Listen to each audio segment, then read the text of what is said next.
تو یہ کہ آپ سب کو جہاں 75واں اینیورسری مبارک ہو، وہاں پاکستان کو جشن آزادی کا ماہ اگست، جس کو ہم نے مارکہ حق کے نام سے منائیں گے اس دفعہ، کیونکہ ہم نے ایک اپنے دشمن کو بڑی شکست دی ہے. تو مارکہ حق جشن آزادی، ماہ آزادی آپ سب کو مبارک ہو. سندھ گورنمنٹ کی بڑی اسکیم اور بڑے جوش و ولولے کے ساتھ پورا پاکستان اس کو منائے گا. میڈیا کے حوالے سے مختصراً بات کروں گا کہ ہم سے بہت سینئر لوگ بیٹھے ہیں، زندگیاں گزاری ہیں پرنٹ میڈیا میں، الیکٹرانک میڈیا میں. آج کل کوئی نیا پلیٹ فارم آیا ڈیجیٹل میڈیا، اس کی ایک پرابلم ہے اور وہ نظر بھائی سے ہماری گفتگو ہوتی رہتی ہے اکثر. وہ پرابلم یہ ہے کہ ایک زمانے میں جب ہم سیاست میں بالکل نیچے سے شروع کر رہے تھے اسٹوڈنٹ لائف سے، تو ہم خبروں کا حوالہ دیا کرتے تھے اور اس خبروں کے حوالے کے ساتھ کسی موقع اخبار کا نام ہوا کرتا تھا تو خبر کی سمجھ جاتی تھی کہ یہ خبر بہت اچھی ہے. پھر ایک وقت ہم ایجنسیوں کا حوالہ دیتے، روائٹرز کی خبر ہے، سے آئی ہے، وائس آف امریکہ نے کہی ہے، BBC نے کہی ہے. آج ہم حوالے دیتے ہیں ولاگر نے کیا کہا ہے، رات کو 8 سے 11 بجے تک ٹی وی پہ کیا انٹرٹینمنٹ ہوئی ہے، وہ ہماری خبروں کا حوالہ ہو گیا.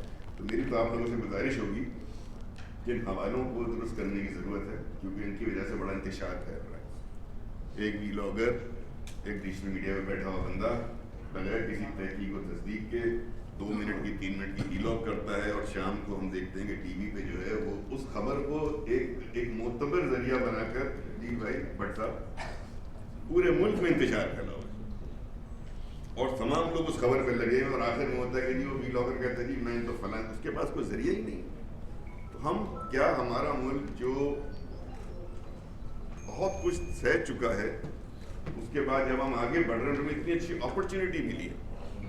پاکستان نے جس طریقے سے بھارت کو شکست دی ہے اور دنیا میں جو ہماری عزت اور مقام ہو رہا ہے، وہاں جہاں ہماری پاک افواج کے سربراہ فیلڈ مارشل صاحب کا پاک فضائیہ کا رول ہے، وہاں اس بات کو ہم نہ بھولیں. اور میں کہنا چاہوں گا، اس لیے کہ میرا پیپلز پارٹی سے تعلق ہو گیا، بلکہ جس طرح اس جنگ کو سفارتی محاذ پہ، میڈیا کی محاذ پہ، انٹرنیشنل میڈیا کی محاذ پہ چیئرمین بلاول بھٹو زرداری صاحب نے لڑا، میں سمجھتا ہوں کہ اس کی تعریف کیے بغیر، اس کی ستائش کیے بغیر، ان کو کوئی سول ایوارڈ دیے بغیر، ہمیں اس بات کو یاد رکھنا چاہیے کہ کس طریقے سے ہم نے اس میڈیم کا استعمال کیا، انٹرنیشنل فورمز کا استعمال کیا. ایک تو ہمارا لوکل میڈیا ہے، جہاں آپ بیٹھے تو ایجنڈا پہلے سے طے ہوتا ہے. ایک انٹرنیشنل میڈیا کو فیس کرنا، اور ایک ایسے وقت میں فیس کرنا جب بھارت جیسا ملک جو پروپیگنڈا کرنے میں، میڈیا کے ذریعے اپنی بات کو منوانے میں، تمام بڑے ممالک میں اس کی جو لابیز ہیں، آپ سوچیں کہ امریکہ، برطانیہ، یورپ میں اس کی لابیز کتنی اسٹرانگ ہے. ادھر جا کے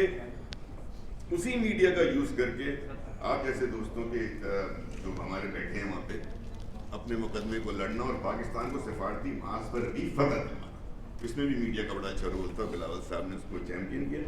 آخری بات آپ سے کروں گا کہ تمام باتیں میں نے سنی اور سب نے بڑی اچھی باتیں کی ہیں، سب قابل عمل ہیں. اور شرجیل بھائی کا مجھے پتا ہے کہ بہت ہی انرجیٹک قسم کے، ڈائنامک قسم کے وزیر ہیں، وہ تمام باتوں کو حل کرنے کے اپنا پورا رول ادا کریں گے.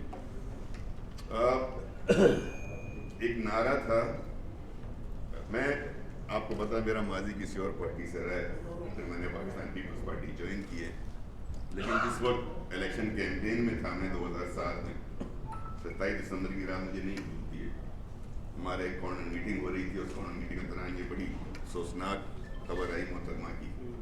اس رات اس کے بعد ہم ٹی وی سے لگ کے بیٹھ گئے تھے کہ یا اللہ یہ کیا ہو گیا ملک کے اندر. تو ذکر اس لیے کر رہا ہوں کہ میں نے اس وقت ایک فرد کو دیکھا جو آیا اور سب نعرے لگا رہے تھے کہ پاکستان نہ کھپے. ایک بندے نے بولا نہیں، پاکستان کھپے. وہ تھے آج ہمارے صدر